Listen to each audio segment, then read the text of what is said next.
fix my pillows.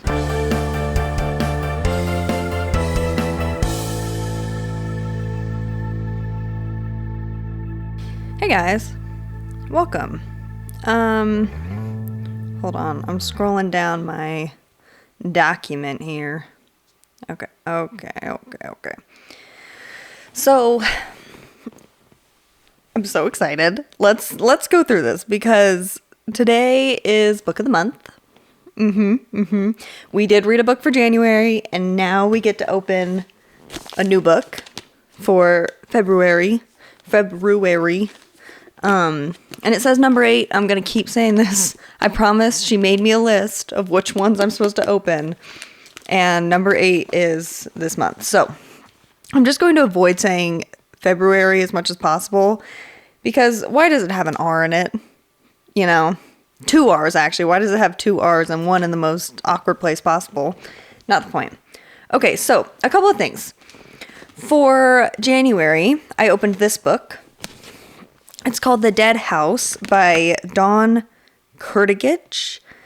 I did not look her last name up like I said I would, but that's on me. My bad. This is what it looks like. It's called The Dead House. If you Google it, you'll find it. And a couple of things before we get into my review and telling you about it and everything. I have not finished this book. Full disclosure, I feel like that's important that you know I have not finished it, but I've read a good chunk of it. So I do feel like at the very least, to continue on with our book of the month, I can give you my preliminary thoughts. I can give you a rating, at least, for what I've read so far. Like I said, I've read a good chunk of it. I have not reached the end, so I don't know what the ending is. That's still a mystery to me as much as it is to you if you haven't read it yet. So let me just get that out of the way. Mostly as a preface because I'm going to touch on this later when I talk about my updates for my New Year's resolutions. Okay, anyway. I feel like my couch is really squeaky today. And I don't know why, so I apologize in advance. Before I give you a summary, I do feel the need to give you a bit of a content warning. This book deals pretty heavily with some mental health themes, and so, yeah, just a little bit of a content warning if you plan to read it, because that is something I think, I should make you aware of. I think that's only fair. So, some mental health things, including but not limited to some self-harm, eating disorder stuff. So yeah, you've been warned. All right, let's get into it. So here's the summary. It is essentially about a teenage girl who is in a mental hospital with dissociative identity disorder. And she really it's her, and then the distinct personality is Caitlin. So the main character, let me back up. The main character, the teenage girl, is Carly. And then her main personality is Caitlin. Does that make sense? So like the branched personality that comes from her is Caitlin. And Carly exists during the day, Caitlin exists at night. And we come to find out that there's also like this third personality entity, and it's more demonic in its tone and in its nature. But that's besides the point. So yeah, that's our main character is Carly, but it's also Caitlin. And Carly refers to Caitlin as her twin sister. And so kind of throughout the book, you're left to grapple with, is Caitlin real or is Caitlin just a figment of Carly's imagination? Is it truly a dissociative identity issue, or is Caitlin her own entity? Like, is she a real entity, a real existing spirit or soul or something else inside of Carly? So you kind of grapple with that. And because of that, there are mentions of I guess not mentions is not the right word, but there are supernatural themes throughout. There's also a theme of magic throughout, which I was not anticipating I went into this book blind. And so I didn't read any summaries for it. I didn't read anything about it really, except the back. The back gives like a little introduction to it. And so I wasn't expecting a theme of magic throughout the book, But yeah, magic becomes a big part of the narrative and of the story. So that was interesting. I also feel like it's done in a way that's really unique. And so even though it is like a magic story, it doesn't feel, what's the word? Like, it doesn't feel fantasy vibes necessarily. So that's interesting. I really liked that. Yeah, it keeps the story interesting. So I don't know what the point of me telling you that is, other than heads up, I guess, if you're going in blind, the way I was going in blind. But I thought it was cool. The way they incorporated the magic was interesting, and I didn't feel like it was overdone in any way. So I'm also going to try to give as few spoilers as possible and say as little as possible while still telling you what it's about, because a big part of the book is like you as a reader trying to figure things out. And so part of that is that you read, the book is structured and formatted in a way that what you're reading comes from like a case file. So everything that you're reading in the book is like either a journal entry, or it's a transcript from a recording, or a note from a doctor, or like whatever else. So that is how you read and go through the book, is by like exploring this case file in depth and reading through like Caitlin's journal and whatnot. And so for that reason, it doesn't follow like a traditional novel format, which is cool. I think it's really cool. It's really interesting. But for me personally, it's so hard to follow. And this is not an author issue. It's not an author skill issue. It's a me thing. Kind of like the Meddling Kids book by Edgar Cantero, where he wrote in like normal format, but also in script format. It's just hard to follow for me, in my opinion. So that has nothing to do with how interesting the book is itself. That's just a me thing. It's not my preference. So let me just get that out of the way. So yeah, the gist of the story is that Carly has dissociative identity disorder. Her and I guess Caitlin is her main personality that comes out. I mean, Carly obviously is the main personality, but then there's Caitlin. And what you're trying to figure out is why. Okay, let me back up because I don't know how to explain this very well. The gist of the story is that Carly and Caitlin go to a boarding school and it burns down in the end, and she goes missing. Carly goes missing. And so you as a reader are trying to figure out why that happened, how that happened, piecing it together based on this case file. And it's largely journal entries from Caitlin is mostly how you interpret everything. And there are some side characters, obviously, that come into play. Some are more relevant than others, but anyway. So yeah, it is a very interesting book in the way that it's presented. Again, that you're following a case study, or not a case study, a case file, and you're trying to figure it out. You're trying to figure out if Caitlin's real. You're trying to figure out, what happened, because you go into it knowing that there was a fire at the school. And so you're like, well, you're trying to figure out what happened, who's responsible, what happened to Carly / Caitlin. And so it is really, really interesting. If you like a mystery, if you like a whodunit, with an element of the supernatural, with an element of magic, you will probably really, really enjoy this book. I am going to give it a 3.75 stars out of 5. Mostly just because, and again, this is a me thing. And so it's almost unfair, I think, to rate this book this way. But I had a really hard time reading it the way it's formatted.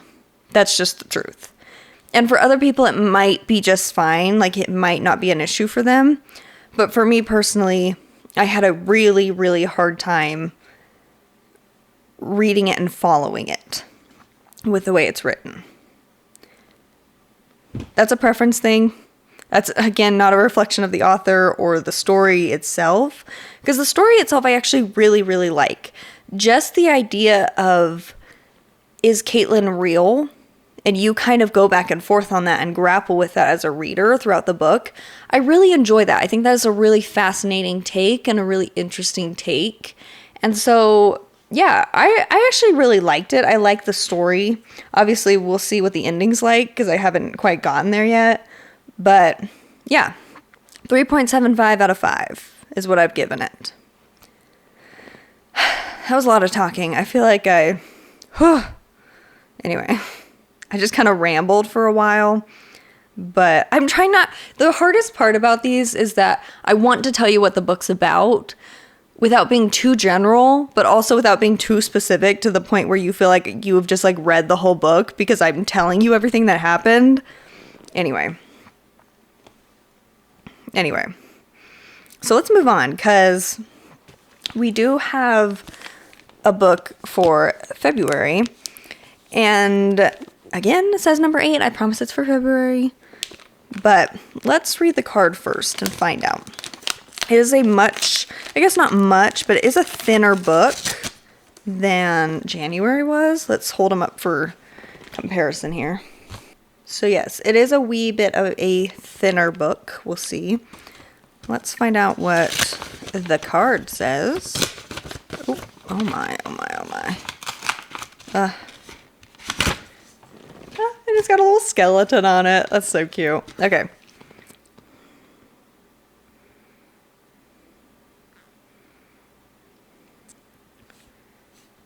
Okay. Sorry, I skimmed it a wee bit just to make sure it didn't have any doxing information in it. But it says, so this one I think is so cute and still spooky. I absolutely adore New Orleans and books, so this story has a fun way of indulging both of my loves.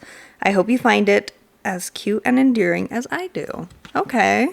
So spooky and cute. I am a big fan of the spooky and the cute. So let's open it up. Let's see what it is. I'm so excited. I should have prepared myself better, though. I forgot how well she wrapped these. And I had trouble getting them open last time. Uh-oh, guys. Oh, here we go. I'll just rip it. Okay, I'm seeing blue. I'll just rip it. Just kidding. This is some expensive wrapping paper. Oh, my goodness. Just kidding. I can do this. I've been working on my muscles, my muscles. Oh, this is going to be cute, I think. Okay, if I can get it open. I just saw the font, and I can see that the font is cute. This is some high-quality wrapping paper. Guys, this is so embarrassing. Okay, here we go.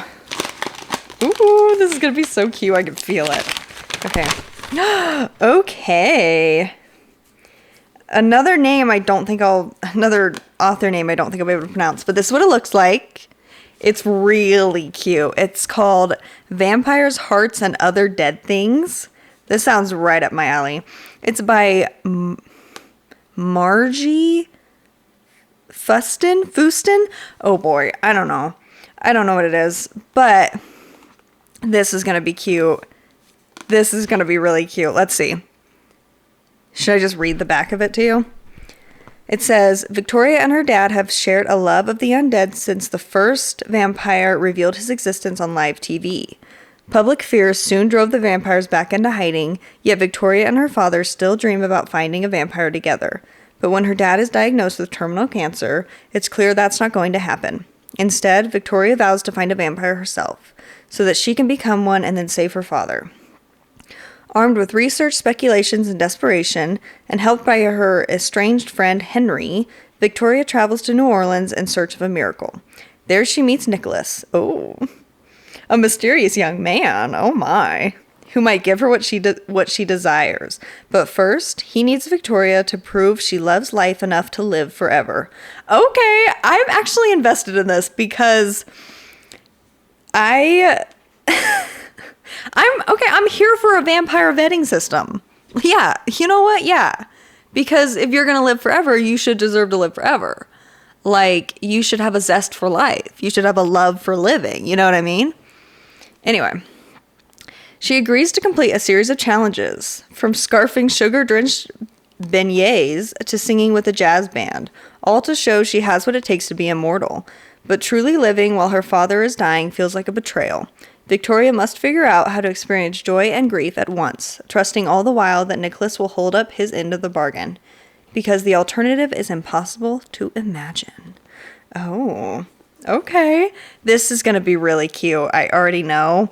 I'm going to really like this one. Anyway, so that's what we're reading.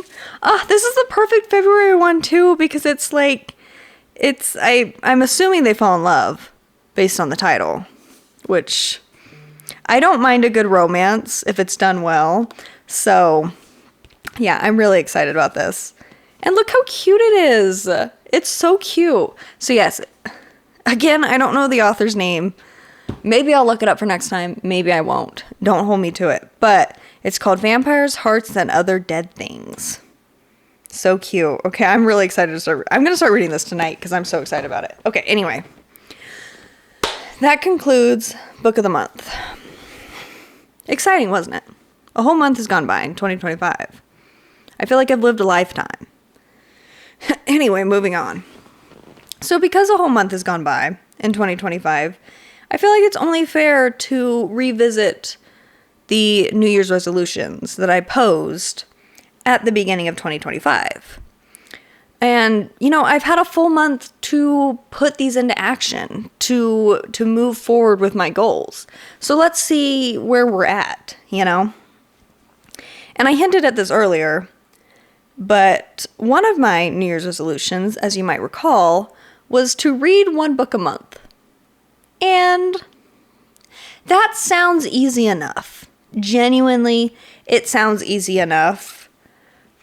But I do a lot of reading in my daily life for my career. And when it comes time for me to actually read for enjoyment, I'm really exhausted and the motivation doesn't exist. And so it's been kind of a challenge to read, even though it's like, I have like reading fatigue already because I do so much reading. But I'm sticking with it. I'm still putting in the effort. I just think I was a little big for my britches and thinking I could do one a month. But I think things are still possible. I can still make it happen. I just need to put forth a little more effort probably and a little bit better time management. And yeah, so I am going to finish the first book for January. Don't get it twisted. And I am going to read this other one for February. And unless I tell you otherwise, we are reading a book a month, okay? I'm determined, all right? I'm determined. Anyway, my second New Year's resolution was to grow the podcast. And I'm going to be honest with you. I am really bad at posting stuff. Like, some weeks I really have it. And I feel like, oh, that was a really good episode. I should post that. And other weeks I'm like, that was kind of an episode. And I don't really know what I should post from it. But I need to post something. So then I just don't post anything. And we've had this conversation before. And I actually rehashed it Saturday night with a friend of mine. Because I just have so much anxiety about posting stuff on the internet. And I gotta get over that, you know? Like, I gotta move on from that and get over it. So I do need to be better about posting things, but we've done a really good job. We have not missed a week. And even on, you know, holiday weeks and everything, we still released an episode, and I'm pretty proud of us for that. So anyway, that's kind of where we're at with it. I don't really have any other updates. Third, I had fitness related goals, and I didn't go into these in detail when I presented my New Year's resolutions in the beginning.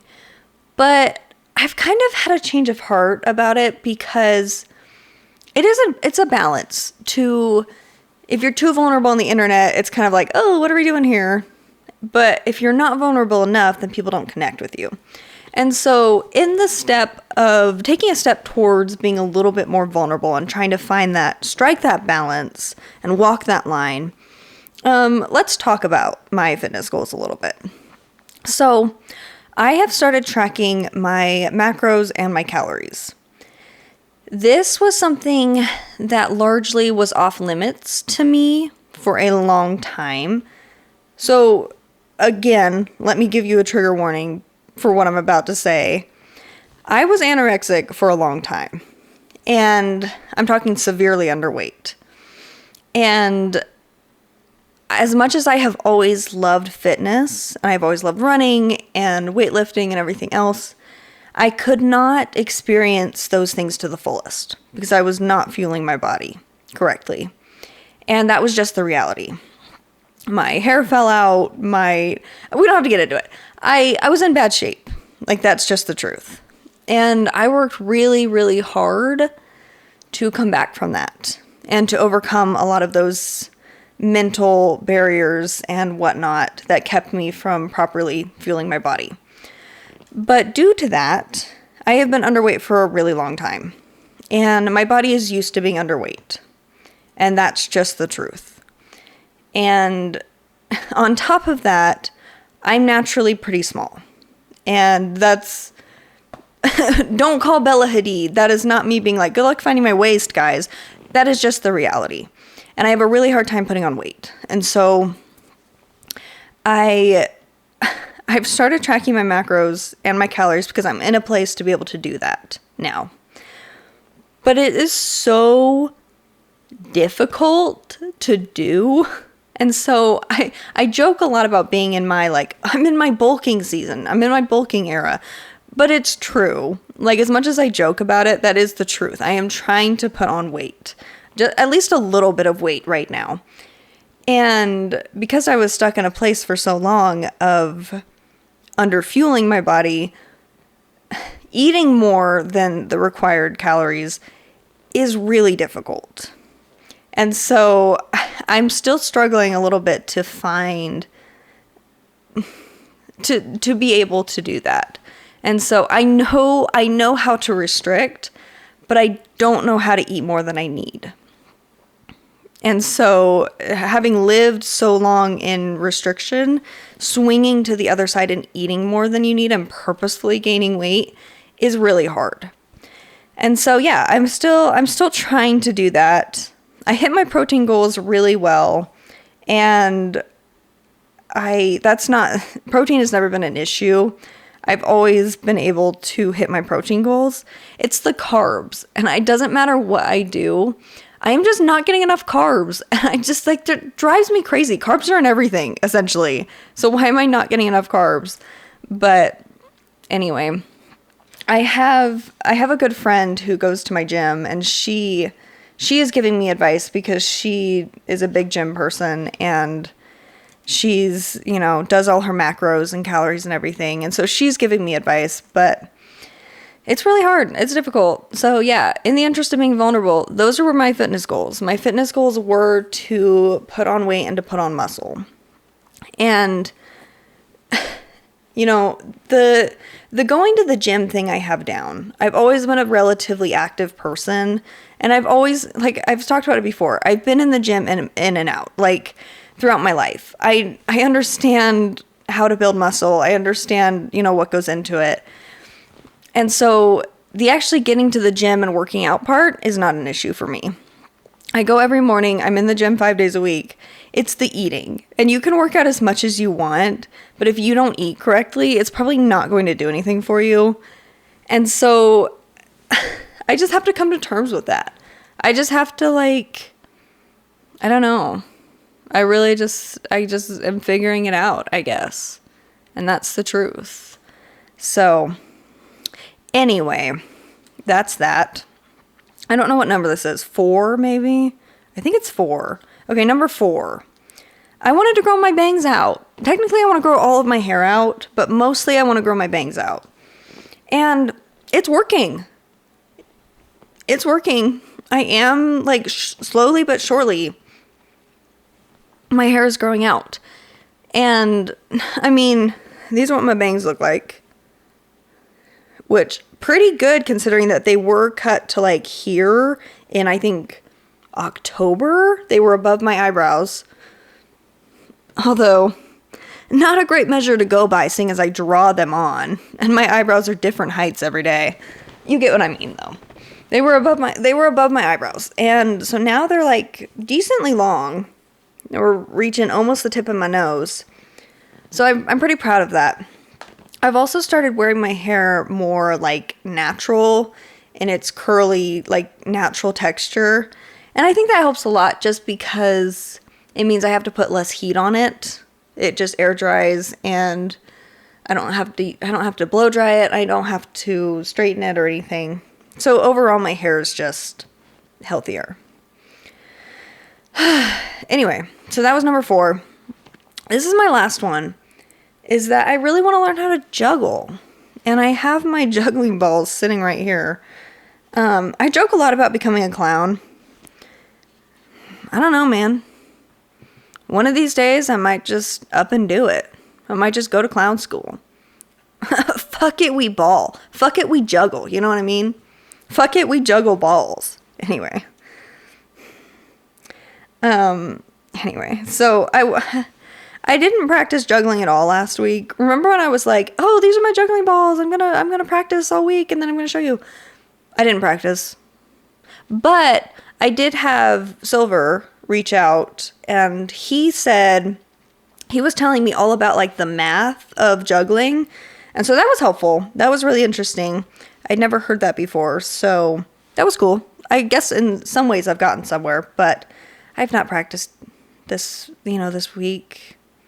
I practiced, I think, like once or twice this month, but I've got 11 more months to go, and so there's still time. So yeah, kind of an odd episode. We just did book of the month, and now I've reviewed my New Year resolutions. But I'm not gonna do this every month where I'm like, okay, month 2 is over, let's talk about my goals. I'm probably not going to do that. Maybe I'll give a mid-year update, so like 6 months in, we'll talk about them, and then obviously at the end of the year, we'll review them and talk about them. But I don't know. I just felt like, given that January is over now, and I've had a full month of really working on my goals and those experiences in the first month, I thought I'd give you an update. That just seemed like the right thing to do, I guess. So yeah, that's about it.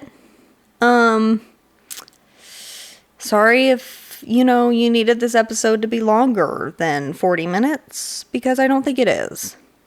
I feel like I always say that, though, and then it ends up being longer than I think it is. So, I don't know. My guess, 25 minutes. Less, actually. I think it's more like 19. We'll see what happens. Anyway, now I'm just yapping. That's all I have to say. I don't really have anything else, but yeah. I hope you all have a good week. I'll see you next week. Maybe I'll have an update for how we're going to restructure the podcast. But yeah. Have a good week, guys. Later.